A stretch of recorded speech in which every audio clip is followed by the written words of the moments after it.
ভারতের পশ্চিমবঙ্গের আসন্ন বিধানসভা নির্বাচনের আগে দেশটির প্রধানমন্ত্রী নরেন্দ্র মোদীর খোলা চিঠিতে তোলপাড় সৃষ্টি হয়েছে।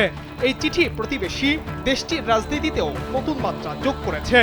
জনগণের উদ্দেশ্যে লেখা মোদীর খোলা চিঠিতে রাজ্যের শাসক দল এবং মুখ্যমন্ত্রী মমতা বন্দ্যোপাধ্যায়কে তীব্র আক্রমণ করা হয়েছে।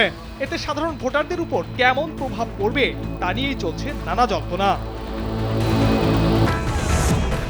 চিঠিতে ভুয়া ভোটার, অবৈধ অনুপ্রবেশ, তোষণমূলক রাজনীতি, কর্মসংস্থান সংকট এবং নারী নিরাপত্তা ইস্যু তুলে ধরে রাজ্যে সরকারের বিরুদ্ধে একাধিক অভিযোগ করেছেন মোদী।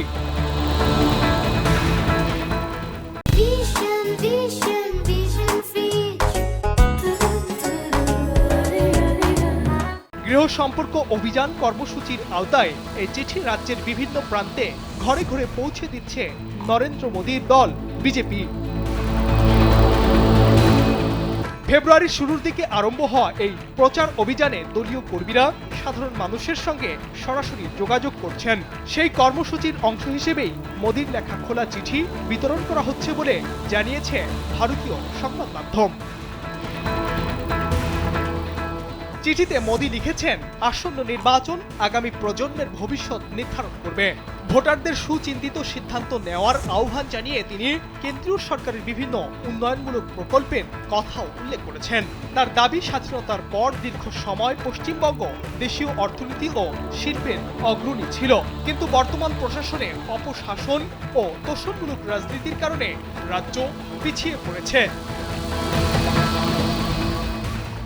চিঠির পরের অংশে কর্মসংস্থানের অভাবের অভিযোগ করে উদ্বেগ প্রকাশ করেছেন মোদী। তিনি উল্লেখ করেছেন, কাজের সুযোগ না থাকায় যুব সমাজ খারাপের দিকে ধাবিত হচ্ছে। তিনি নির্দিষ্ট কিছু ঘটনা উল্লেখ করে দাবি করেছেন, রাজ্যের নারীরা নিরাপত্তাহীনতায় ভুগছেন। মোদীর দাবি, সমগ্র ভারত পশ্চিমবঙ্গের পরিস্থিতি নিয়ে উদ্বিগ্ন। বিজেপি ক্ষমতায় এলে এসব সমস্যার সমাধান করা হবে। তবে মমতা বন্দ্যোপাধ্যায়ের তৃণমূল কংগ্রেস এখনো আনুষ্ঠানিকভাবে মোদীর এই চিঠির কোনো প্রতিক্রিয়া জানায়নি। নাইম ইসলাম, কালবেলা।